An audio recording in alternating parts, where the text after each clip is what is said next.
Olá, boa tarde. Estamos de volta com a nossa live diária aqui do Estadão. E você deixa as suas perguntas na nossa comunidade do Facebook, o Estadão Informa, e a gente faz as perguntas aqui de vários temas relacionados ao coronavírus. Hoje a gente vai voltar a falar de um assunto que tem muitas perguntas, que muita gente quer saber, que é essa questão trabalhista, né? A gente está aqui com o Leone Pereira, que é doutor e mestre em Direito do Trabalho pela PUC São Paulo. Como vai, doutor? Olá, Renato. Olá, boa tarde a todos. Agradeço a oportunidade, é um prazer, é uma honra. Espero que a gente consiga nessa live tirar pelo menos muitas das dúvidas trabalhistas que angustiam a todos, né? Sim, já tem dúvida chegando. Eu vou começar perguntando um pouquinho, que muita gente tem dúvida quando é reduzido o salário, ou mesmo há um rompimento de contrato, por onde vai chegar esse dinheiro, né? Como que as pessoas vão receber? Vai cair direto na conta da pessoa que já recebia de uma empresa, ou mesmo em caso, por exemplo, de empregadas domésticas, vai cair direto na conta, tem que ter conta na caixa. Todo mundo tem essa dúvida de por onde vai vir esse dinheiro do governo. É, é que vamos por partes, né? São assuntos diferentes. Então, uma situação é a questão do auxílio emergencial do Corona Voucher, né? E outra situação é a Uhum. redução do salário. Redução, E essa que eu estou falando, vamos começar então com a questão da redução do salário. Então, se é uma redução do salário, é o salário em si, sendo redução, a gente tem o pagamento da forma que vinha sendo antes, mas com redução. Outra questão é a suspensão temporária do contrato. Então vamos lá.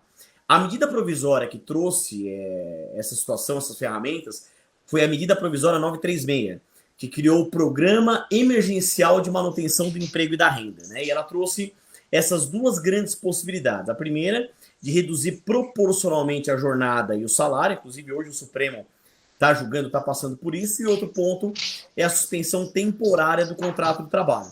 Em relação à pergunta, que foi a redução proporcional da jornada do salário, mais especificadamente do salário, qual é o grande problema em relação a essa possibilidade?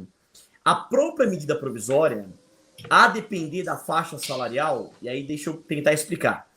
A medida provisória trouxe três possibilidades de reduções, quer dizer, 25%, 50% e 70%. E pode ser por acordo individual, acordo coletivo ou convenção coletiva, ou deixando mais prático, passando pelo sindicato ou não, a depender da faixa salarial. Então, quem ganha até 3 salários mínimos, ou seja, 3 vezes R$ 1.045, ou quem ganha mais de R$ 12.200, que seriam duas vezes o teto previdenciário, que está de R$ 6.100, aí pode ser por acordo individual, acordo coletivo ou convenção coletiva, passando ou não pelo sindicato. Agora, quem está nessa faixa intermediária, só por negociação coletiva, acordo coletivo ou convenção coletiva. Então, esse é o assunto do momento, vamos dizer assim, esse é o assunto da ordem do dia. Se a redução do salário tem ou não que passar pelo sindicato. Então, veja, o que era possível, e a grande faixa dos trabalhadores do Brasil, quem ganha até 3 vezes o salário mínimo. E quem ganha até 3 vezes o salário mínimo, a medida provisória autorizava ou autoriza o acordo individual para a implementação dessa ferramenta trabalhista. Mas, de acordo com o julgamento do Supremo Tribunal Federal, que inclusive está ocorrendo hoje, o caminhar é a necessidade de passar pela negociação coletiva, de passar pelo sindicato. Então, quem fez um acordo individual para a redução do salário vai ter que comunicar ao seu sindicato. Qual que é o lado positivo, vamos dizer assim? O sindicato ele tem dois caminhos e o ministro Ricardo Lewandowski definiu. Ou o sindicato, sendo comunicado, ele deflagra uma negociação coletiva para acertar essa questão da redução do salário, ou ele fica inerte e ele fica silente. E se o sindicato ficar em silêncio, ele está concordando com o acordo individual anteriormente entabulado. Que é o debate que, inclusive, hoje o Supremo Tribunal Federal vem passando. Então, é a redução do salário, quer dizer, a forma que o empregado já recebeu o salário, reduzido em 25%, 50% e 70%. E o complemento vem da onde? Isso. Vamos imaginar que você teve um exemplo didático. Ganha R$ 2.000 e uma redução de 50% do salário, tá? Então você vai receber o restante, 50%, tendo como base de cálculo percentual de seguro-desemprego. E o seguro-desemprego vai de 1.045 a 1.800 e poucos reais. Tem uma tabelinha chata lá para aplicar. Então é assim, a pessoa ou trabalhadora não vai ganhar exatamente a mesma coisa, mas seria uma forma de compartilhamento de verbas. Então, a empresa mantém a renda, reduzindo o salário, e o governo, em sentido amplo, ele entraria com percentual de seguro-desemprego. E exatamente o percentual da redução do salário é o percentual que incide tendo como base de cálculo o seguro-desemprego. Agora, é um cálculo complicado, porque mesmo o seguro-desemprego tem uma tabelinha para aplicar, tem um percentual para aplicar, então você teria que fazer essa conta, né? Mas é difícil, então, saber exatamente quanto vai se receber do governo. Não é uma média dos últimos 3 Não, então, é salários? assim. Esse exemplo que eu dei. Imagina a pessoa que ganha, sei lá, R$ 2.000. Então, a empresa vai pagar 1.000. Ela não vai necessariamente receber 1.000 restante. Ela não vai ganhar a mesma coisa. Porque, como teve 50% de redução do salário, então essa alíquota, 50%, vai incidir sobre o seguro-desemprego, que vai de 1.045 a 1.800, a depender de alguns critérios. Então, entenda. Não necessariamente vai chegar a 2.000. Mas se ela ganha menos de 1.000... Não, mas desculpa, entendi. Mas se ela ganha menos Isso. do que o valor do Aí seguro-desemprego, sim. aí ela Então é pode assim, chegar a ganhar a mesma coisa, né? para quem, vamos ser bem mais didático possível, para quem ganha pouco, a redução ou não vai existir ou vai ser mínima. Agora, para quem Porque há ganha, o complemento do governo. a redução ela é mais impactante. Essa foi a ideia básica. E vamos falar a verdade, utilizando o critério de razoabilidade, proporcionalidade, a gente chama de ponderação de bom senso, faz sentido nesse momento ter uma preocupação maior com quem ganha salário mínimo, piso ou próximo disso, né? Agora, eu tinha perguntado no começo, esse dinheiro que o governo vai complementar, que vem do seguro-desemprego, vem por que meio? Vai direto na conta do trabalhador, que ele já recebeu o salário dele, ou o trabalhador tem que ir atrás de algum sistema para conseguir receber? Na verdade, quais são os dois, as medidas provisórias, embora isso venha gerando problemas, tá? Inclusive eu tenho no escritório problemas nesse sentido, mas quais são os bancos oficiais, vamos dizer assim? A Caixa Econômica Federal e o Banco do Brasil. Então, a gente tem esses dois bancos oficiais como seriam os lugares oficiais de recebimento dessas verbas. Mas também o governo ele trouxe a possibilidade de um outro banco cadastrado vinculado ao CPF da pessoa. Então, preponderantemente, Caixa Econômica Federal, Banco do Brasil ou um outro banco atrelado ao CPF. Mas já adianto, é isso que também vem gerando problemas. E essa semana nós tivemos trabalhadores que tiveram problema tanto na questão do seguro-desemprego quanto na questão agora do auxílio emergencial do Corona Voucher, né? Que eu acho que o governo está tentando aprimorar esse sistema. Só continuando nessa questão do seguro-desemprego, o trabalhador não tem que fazer nada. Quem vai entrar no sistema é o empregador. Entra no sistema, coloca os dados do trabalhador, o trabalhador espera chegar o dinheiro. Não tem que ir lá no banco buscar o dinheiro. Em tese é isso. Em tese é ser automático, até porque o empregador tem os dados, está tudo cadastrado, deveria ser automático mesmo passando pela Caixa Econômica Federal. Mas nós já tivemos relatos na prática que esse procedimento deu problema. O que fez com que alguns trabalhadores se dirigissem até a Caixa Econômica Federal, ao Banco do Brasil ou a outros bancos, o que não é recomendável nesse momento, pela questão do isolamento, da quarentena, para evitar uma concentração de pessoas. Então, em tese, tem que ser automático. E a gente espera que o governo implemente tudo isso sem que haja qualquer tipo de problema. Corona Voucher também é automático, porque a gente viu filas, né, em alguns bancos, de gente buscando, Em tentando relação ao buscar. Corona Voucher, só tem alguns detalhes a mais, né? Você tem aquele cadastro único do governo, que é o CAD único, né? E você tem algumas formas de você receber. Quem tem esse cadastro único, o recebimento já seria em tese automático. Só que tem uma outra forma, que é pela autodeclaração, que é para quem não está nesse cadastro. E essa autodeclaração pode ser feita no aplicativo, disponibilizado pelo governo, ou pelo próprio site. E a gente também acompanhou essa semana que muitos tiveram problema, especialmente com a questão do CPF. Problema de não estar batendo algum número ou alguma irregularidade eleitoral que o trabalhador tenha. Então, o governo está se esforçando para tentar regulamentar também essa situação. Então, não necessariamente automático. Pode ser aí em relação daquela autodeclaração que é feita ou no aplicativo ou pelo site. Inclusive, aproveitando a deixa, Até o governo está soltando novas medidas provisórias e projetos para que o Corona Voucher atinja outras pessoas e não só aquelas inicialmente previstas. Professor, sua câmera eu acho que saiu. Veja se houve algum problema técnico aí. Estamos só te ouvindo pelo áudio. Oi? Deixa eu só ver aqui. Sumiu. Meu. Será que aconteceu alguma coisa? Se não desligou nada, podemos continuar pelo áudio. Não. Deixa eu fazer uma pergunta aqui que chegou. A gente vai continuando vendo se ela volta. Voltou. Tem uma pergunta aqui do Arthur Haddad. Por favor. Um funcionário pode ser demitido durante as férias em que foi colocado por causa da pandemia? Olha, Voltou. não há. Voltou agora sim, maravilha. Em relação a essa pergunta das férias, né? Ele foi colocado em férias e agora demitido, entendeu? E a pergunta tem alguns desdobramentos. Realmente a antecipação das férias individuais ou a concessão das férias coletivas são medidas trabalhistas possíveis nesse momento de pandemia do coronavírus do Covid-19. Muito bem. A questão da estabilidade existe em relação às férias em si consideradas. A prática algumas convenções coletivas ou acordos coletivos que, durante o período que o empregado saiu de férias, quando ele volta, por esse mesmo período, a empresa não pode dispensar sem justa causa ou pelo prazo de 30 dias. Então perceba, a estabilidade de férias, ela não decorre especificadamente da medida provisória 927, que trouxe as possibilidades. Mas, na prática, o que está acontecendo?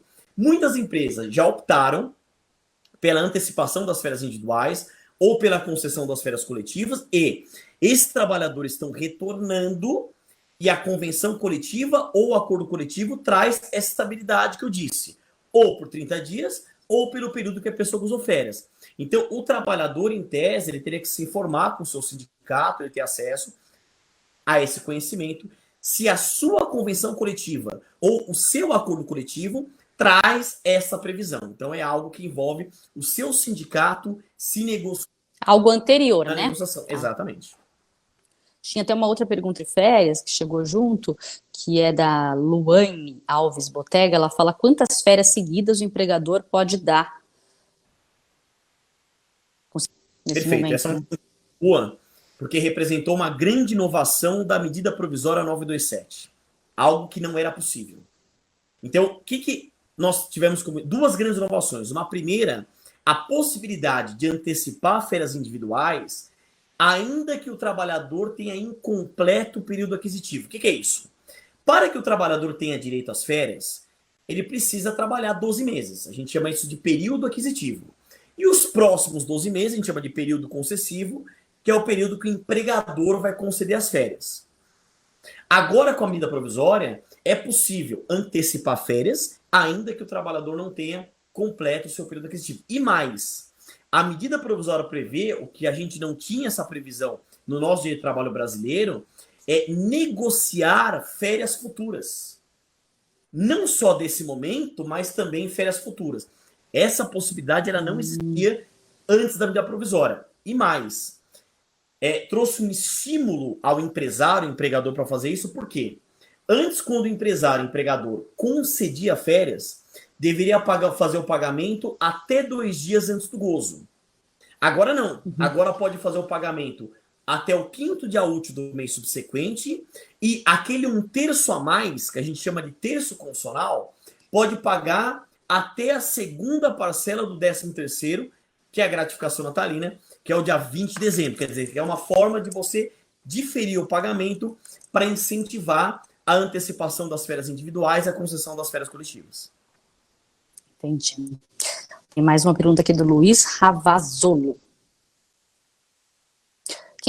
Quem tem 2 anos para se aposentar, a empresa pode demitir? Essa também é uma pergunta muito boa, mas infelizmente as medidas provisórias e nem a Lei 13.979, nem a do Corona Voucher trataram sobre isso. Então, o que nós temos na prática, inclusive eu tenho no escritório, você tem algumas convenções coletivas ou acordos coletivos de trabalho que trazem essa estabilidade pré-aposentadoria que a gente chama. Então, ou você tem nos 12 meses que antecedem, ou 24 meses que antecedem, e eu já vi, inclusive, até na prática, os 36 meses que antecedem, que seria um período que impede o empregador a despedir sem justa causa. Então, mais uma vez, não é a CLT que está trazendo e nem essas medidas provisórias. Tem que verificar a convenção coletiva, o acordo coletivo. Então, Renata, percebe a importância que tem, nesse momento, do trabalhador conhecer a sua convenção coletiva, o seu acordo coletivo e ter essa aproximação com o sindicato? Explica um pouquinho o que, que é o que, que é a convenção coletiva, para quem não tem esse conhecimento. Na verdade, hoje se fala muito do nosso contrato que a gente celebra com a empresa. A gente chama isso de contrato individual de trabalho. É o contrato que você vai lá, assina, a carteira assinada, vamos dizer assim. É a carteira de trabalho. Só que nós temos alguns contratos que são negociados em termos de categoria. Categoria dos professores, categoria dos químicos, categoria dos metalúrgicos. Então, vamos imaginar que você é um professor e o seu sindicato, que representa a categoria dos professores, negociou ou só com a empresa ou com o sindicato dos empregadores de ensino, vamos dizer assim. O acordo coletivo é o sindicato dos trabalhadores com a empresa. Esse é o acordo coletivo. E a convenção coletiva é o sindicato dos trabalhadores com o sindicato dos empregadores. Então, o simples fato de você pertencer à categoria, você já recebe os efeitos dessa convenção coletiva, acordo coletivo. Na verdade, é uma negociação em termos de categoria, em que participa o sindicato. Sempre o sindicato dos trabalhadores e o sindicato das empresas pode ou não participar. Quando participa, é a convenção coletiva. Quando não participa, é o acordo coletivo. E agora isso está em alta, né? Porque muita gente está conhecendo isso, né? E está vendo a importância. Porque eu te falo, Renata, assim, muita gente, eu atendo muito cliente, que primeiro nem sabe quem é o seu sindicato.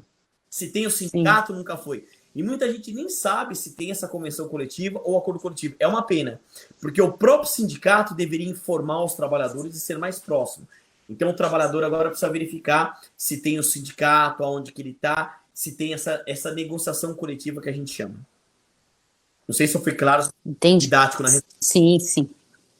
Tem uma pergunta aqui interessante da Aline Toledo. Trabalho CLT, mas tenho MEI, né, no meu nome. A empresa suspendeu o meu contrato CLT e vai receber, e ela quer saber se ela vai receber os 70% do auxílio do governo, tendo MEI e sendo CLT. Esse é um problema, porque você tem, né, a questão do Corona Voucher, né, e ele deve ser essa pergunta, né, eu vou desdobrar em dois. De jornada, né, reduziu a jornada dela em CLT, e ela quer receber o valor do seguro-desemprego. Só que ela tem MEI, que normalmente a gente não pode receber quando tem, né? Qual é o problema? Então vamos concentrar nessa questão então da MEI. Sendo MEI ou sendo PJ, qual é o grande problema? Normalmente, isso é uma das grandes fraudes trabalhistas, né? É uma forma de você mascarar o vínculo empregatício. Mas ela é contratada, você entendeu? Ela tem CLT. Não, ela é contratada em CLT, só que ela tem uma MEI no nome dela que ela deve usar para alguma outra coisa. Aí tudo bem. Então, se ela usar para uma outra coisa, ela pode ter, né? Porque não há esse impeditivo de ter a redução do salário. O que teria impeditivo é em relação ao auxílio emergencial, aquele Corona Voucher. Mas é isso que ela está perguntando, se ela pode receber o auxílio. Não, com certeza não. Porque um dos critérios, com certeza não. Porque um dos critérios para receber o Corona Voucher é você, nesse momento, não ter rendimento. Ou ganhar até um percentual mínimo. Quer dizer, pelo fato que como ela está tendo esse rendimento supera o piso, e como supera o piso, nesse momento ela não tem. Porque pensa. Mas se ela não receber nada nessa MEI, é uma MEI que está parada, não está fazendo nada. Tudo bem. Então, aí, se ela não receber nada na MEI, aí ela se encaixa nos requisitos do auxílio emergencial no Corona Voucher. Só que aí ela vai ter que fazer aquela autodeclaração. E essa autodeclaração pode ser feita ou pelo aplicativo ou pelo próprio site. Mas eu sei porque eu fiz isso na prática já com alguns clientes. O governo está muito preocupado se você está inserindo as informações de maneira verídica. Então, qual é a preocupação? Realmente, ela, nessa MEI, ela não pode estar recebendo nada. Só que qual que é o grande problema? Pelo que eu entendi na pergunta, ela não está recebendo o CLT? Ainda com redução do salário?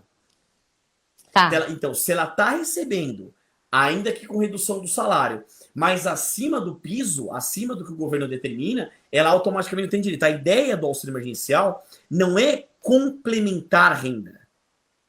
A ideia é dar uma renda para quem não está recebendo nada, entende? Então, Não, mas ela teve a redução do salário dela, ela quer receber aquela parte da redução do seguro-desemprego. sim, mas aí, por isso que eu falo, são assuntos diferentes. Uma coisa é o Corona Voucher. Outra coisa é a redução do salário com a complementação do seguro-desemprego. É isso A que nós estamos ideia falando. do governo não é completar os dois simultaneamente. Não, mas nós estamos dizendo justamente sobre o 70%. Ela teve o salário dela reduzido em Isso, 70%, perfeito. então ela quer ir lá e pegar a complementação do seguro-desemprego, mas ao mesmo tempo ela tem uma MEI no nome dela. Isso, então. O que ela pode ter é a redução do salário. Então, vamos imaginar, você reduziu quanto? 30% do salário, né? 70, 70 ela 70%? falou. Então, Não 70%. sei, Tudo bem. Então, os 70% vão incidir na base de cálculo do seguro-desemprego. Isso ela tem direito. Ok. Mas ela não vai ter direito ao Corona Voucher. Porque ela ainda está recebendo. Entende? Ela não pode acumular esses. Não, mas não é o Corona É, Voucher. O que ela quer saber é se tem do MEI no nome dela, mesmo porque ela é professora e ela tem uma empresinha que ela faz de vez em quando bolo. Isso é muito comum. E aí ela recebe lá pelo CNPJ quando ela faz bolo, né? Quando ela vende bolo. esse é um problema. Porque, assim, uma situação é essa MEI não está recebendo nada. Outra situação é se ela está tendo algum tipo de rendimento com esse MEI. E outra situação é se essa MEI é uma forma de pagar um pouco de direitos trabalhistas por fora. Eu sei porque eu já tive no escritório todas essas situações. Ah, sim, claro, tem Entende? também. São desdobramentos. É lógico que a pergunta é muito boa, mas a gente precisa entender os desdobramentos. Então, em princípio, ela teria direito nessa situação. Quer dizer, ela teve 70% de redução do salário, é o limite máximo da MP, mas é autorizado.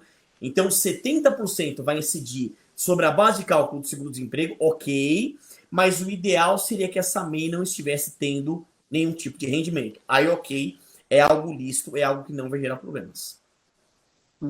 Tinha uma pergunta aqui sobre hora extra que eu estou procurando. O Márcio Simão, ele falou que o patrão cortou a hora extra sem nos comunicar. E mesmo assim continuamos a trabalhar normal. O que fazer? Vamos lá. Então, esse é um problemaço que está acontecendo, né? Porque, sem julgar o próximo naturalmente, mas o coronavírus, ele vem se tornando motivação para tudo de bom e para tudo de ruim, né?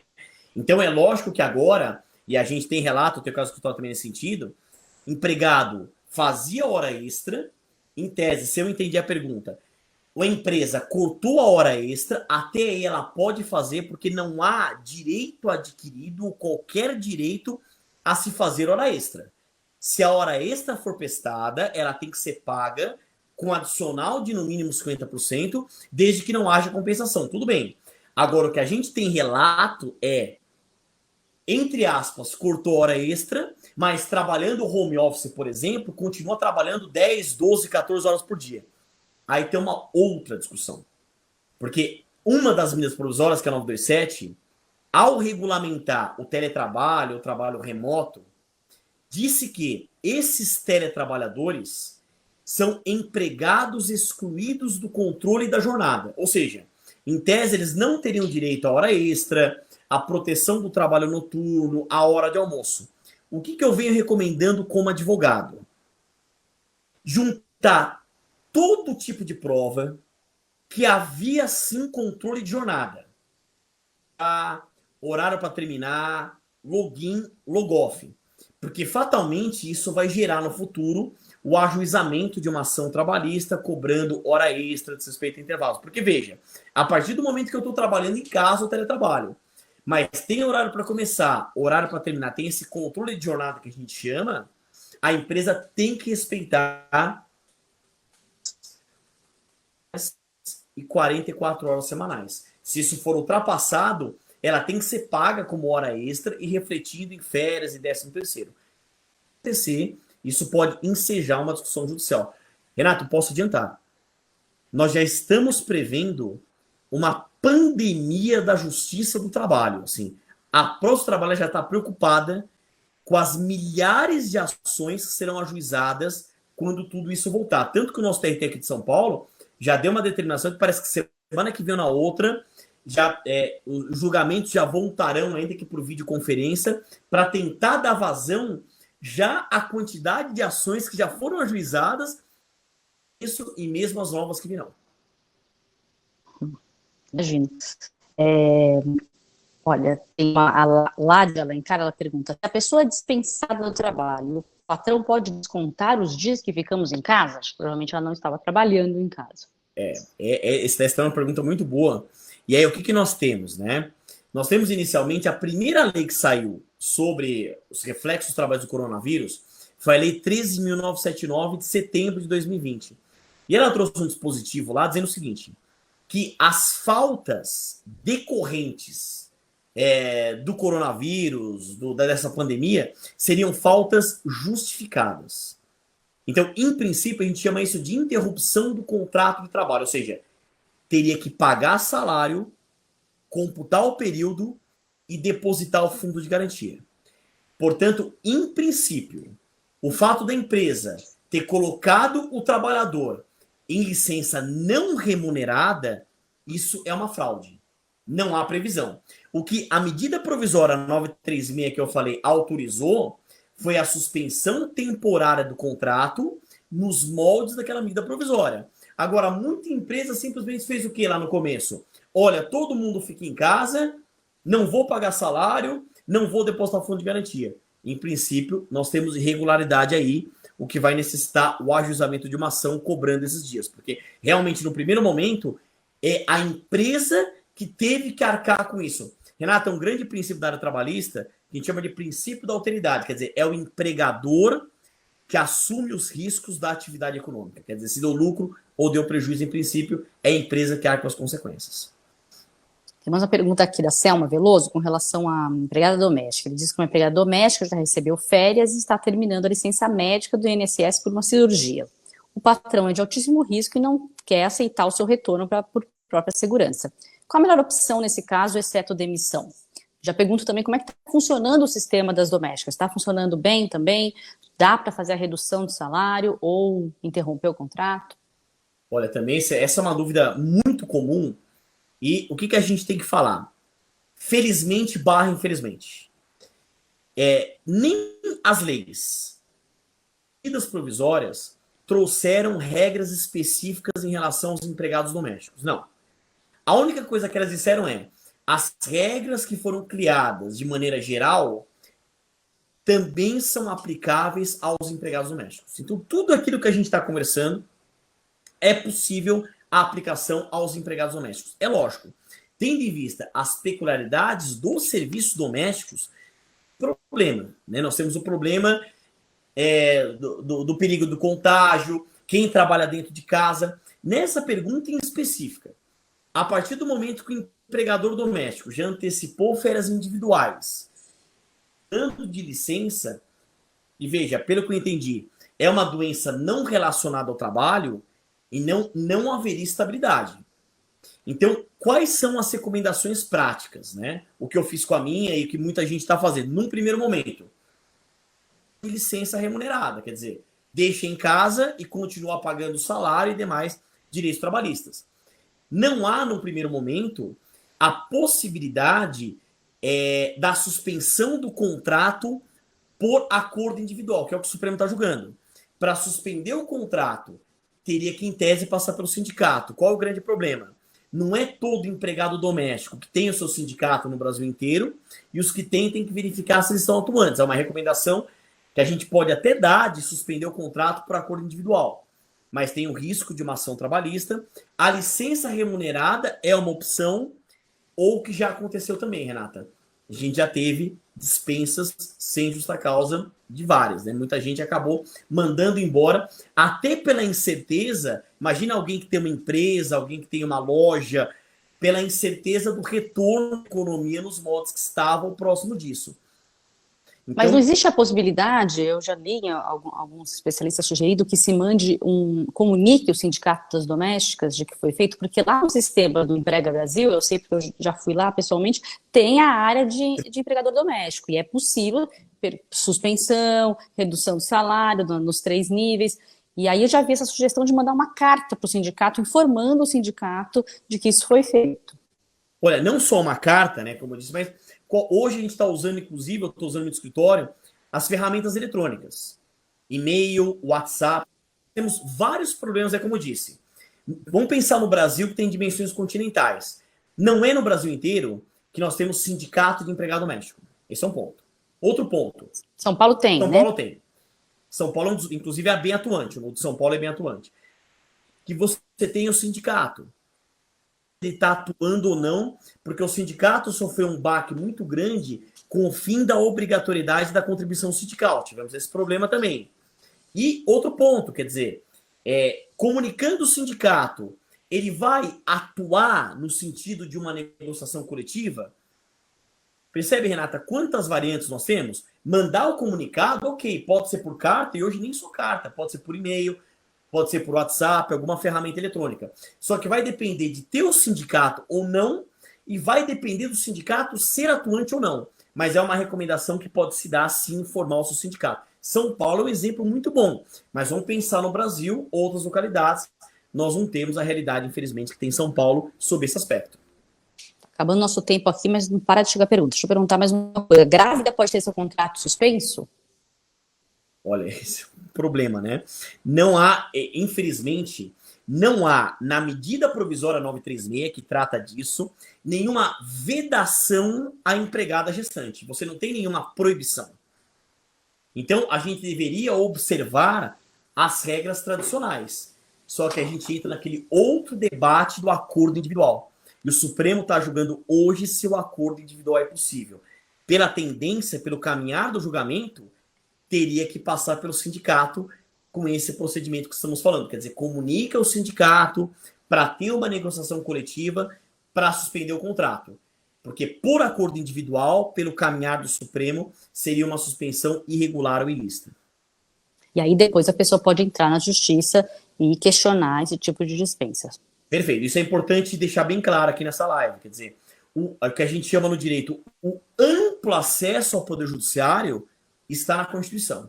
Então, recomendação, junte todo tipo de prova hoje, WhatsApp, comunicado, e-mail, porque com certeza muitas irregularidades trabalhistas estão sendo implementadas nesse momento, infelizmente. Tá certo, doutora Ana, muito obrigada.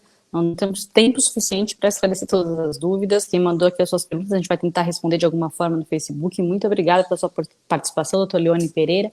E obrigada por você que nos assistiu, mandou suas perguntas. Obrigada pela produção da Mariana Halal. A gente agora vai ter o feriado e a gente volta na próxima quarta-feira com mais uma live aqui do Facebook e do Estadão sobre o coronavírus. Obrigada e até mais. Tchau, tchau. Eu agradeço, né, a oportunidade, foi um prazer, foi uma honra e agradeço a todos que nos acompanharam. Espero que a gente tenha solucionado algumas dúvidas e vamos acompanhar todas as novas alterações trabalhistas que virão pela frente. Sim, obrigada, doutor. Até mais. Tchau.